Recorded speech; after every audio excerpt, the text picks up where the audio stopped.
अहमदनगर महाराष्ट्रातील कानामात्रा नसलेला सर्वात मोठा जिल्हा. राज्यातील सर्वाधिक साखर कारखाने याच जिल्ह्यात, तर राज्यातील सर्वाधिक ऊस तोडणी मजूरही याच जिल्ह्यात. प्रामुख्यानं नगर जिल्ह्याचे दोन भाग पडतात, एक नगर उत्तर तर दुसरा नगर दक्षिण असा. उत्तर भाग हा अतिशय सुजलाम सुफलाम, तर दक्षिण अतिशय मागासलेला. नगर जिल्ह्यातच नव्हे तर संपूर्ण राज्यात प्रसिद्ध असणारा पाथर्डी तालुका ही साधू संतांची भूमी म्हणून राज्याला परिचित. राष्ट्रसंत भगवान बाबा, राष्ट्रसंत वामन भाऊ, श्रद्धेय तनपुरे महाराज, आचार्य आनंद ऋषीजी महाराज यांचे जन्म आणि कर्मभूमी असलेला हा तालुका. भटक्यांची पंढरी, चैतन्य कानिफनाथांची मढी असणारा हा तालुका. आदिशक्ती मोहटादेवी मातेचा गड असणारा हा पाथर्डी तालुका. आणि राज्यातील कायम दुष्काळग्रस्त म्हणून ओळखला जाणाराही हाच पाथर्डी तालुका.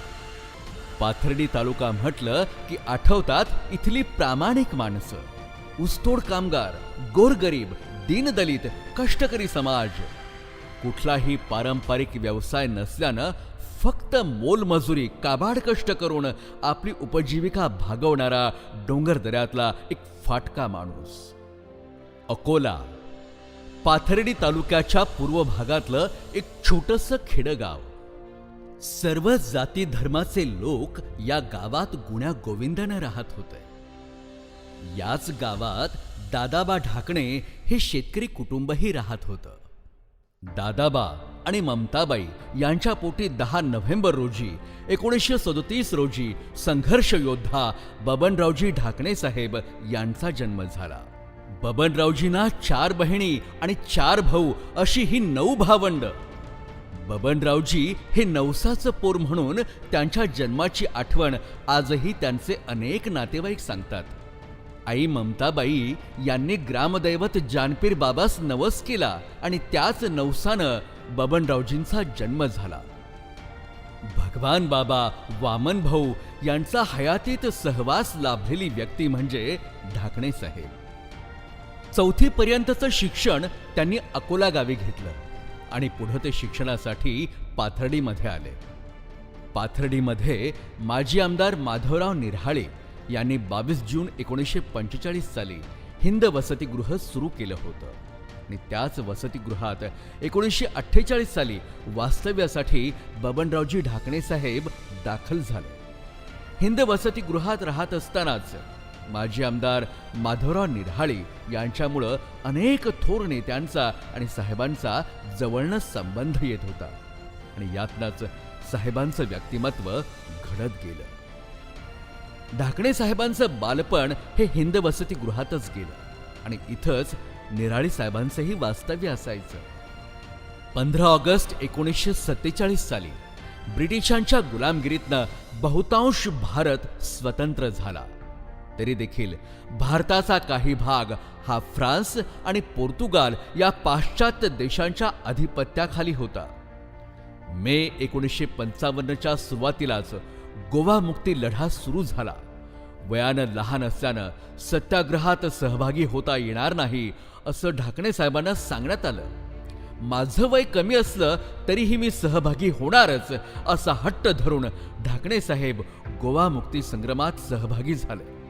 सर्वात युवा सत्याग्रही होण्याचा बहुमान त्यांनी मिळवला आणि पुढं महाराष्ट्र शासनाच्याकडनं त्यांना स्वातंत्र्य सैनिक म्हणून गौरविण्यात आलं. बहुतांश मंडळींना 1972चा दुष्काळ आठवतोय.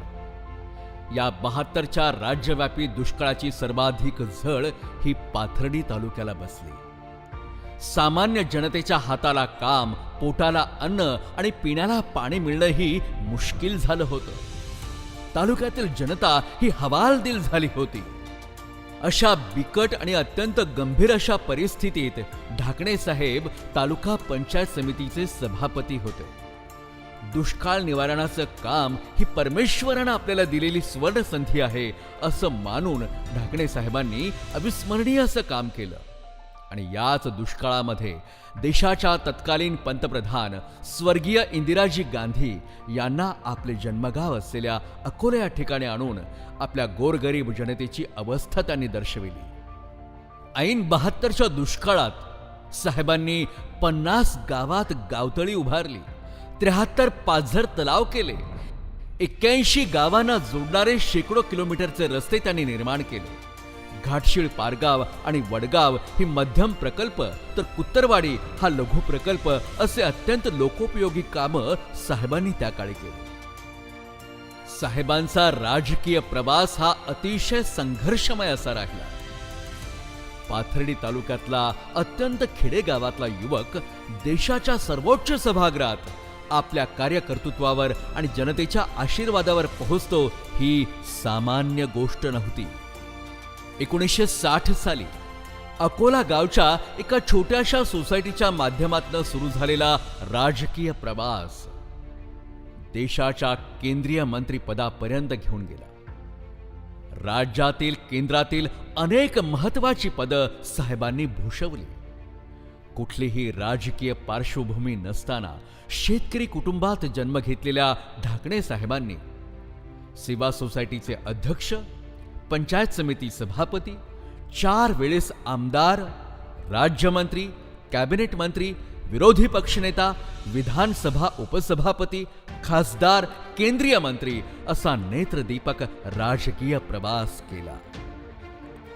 राज्यात काम करत असतानाच 1989ला लोकसभेच्या निवडणुका जाहीर झाल्या.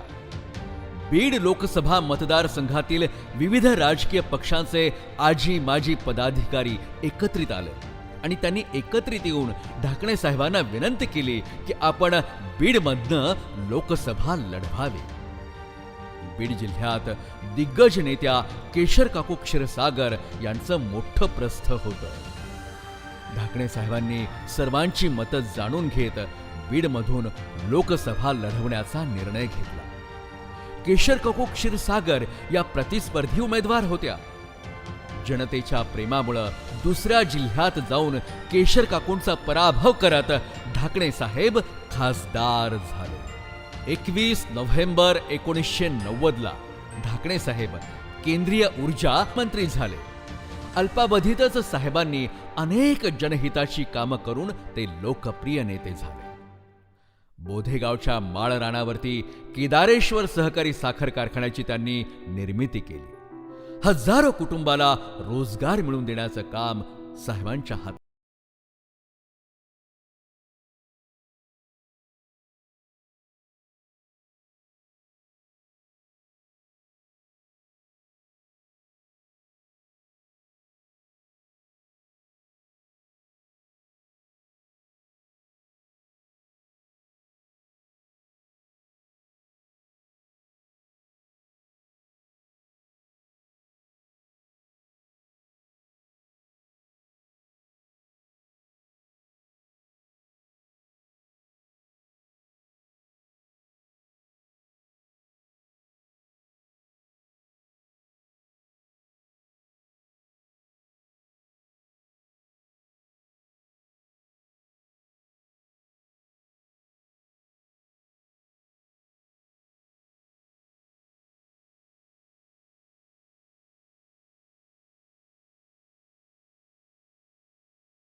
ची साक्ष देत आहेत.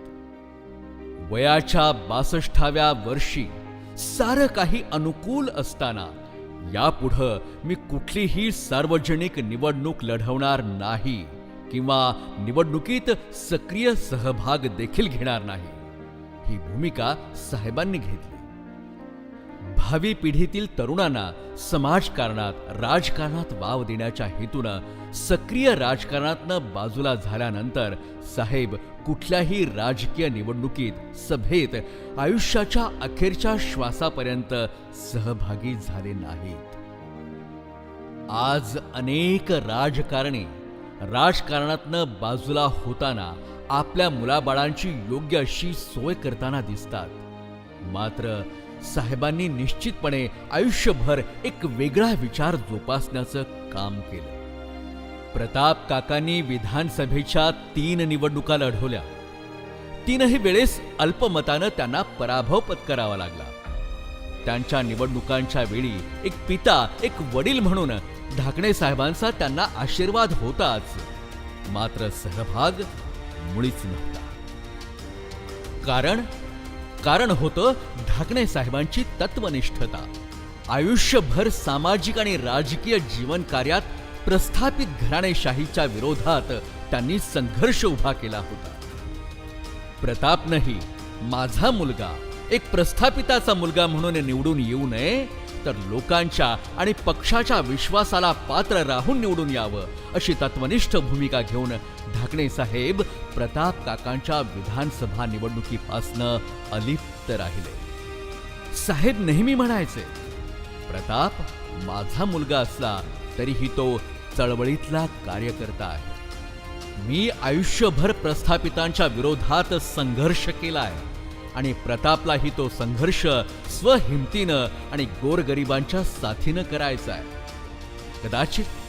कदाचित साहेबांनी पुत्रप्रेमापोटी अनेक प्रस्थापित राजकारण्यांसारखी आपली तत्वनिष्ठता सोडली असती, तर निश्चितच राजकीय चित्र आज वेगळं पाहायला मिळालं असतं.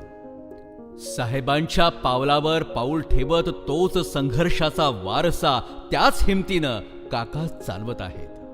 आणि त्याचीच पावती की काय, संघर्ष योद्धा बबनरावजी ढाकणे साहेबांनी केदारेश्वर सहकारी साखर कारखान्यावर झालेल्या सभेत आपल्या मुलाचा जाहीररित्या सत्कार केला. ती चित्रफीत आपण पाहूया. मी माझ्या मुलाचा सत्कार मी स्वतः तुमच्या देखत करणार आहे. शेवटी आपिस पचवणं फार अवघड असतं. वेडा होतो माणूस, पण मी त्याला सांगू इच्छितो की तुला एक साक्षात ठेव, तुम्हाला मला जी काही ताकद दिलेली आहे ती जनता जनार्दन दिली रे. सत्ता महत्वाच्या नाही, सत्ता ह्या अभ्यास पचविण्यामध्ये आहे आणि लोकांच्या प्रेमामध्ये किंवा नाव मी लोकांना तुमच्यानं काम करत राहा अशा प्रकारचा माझ्या आयुष्यात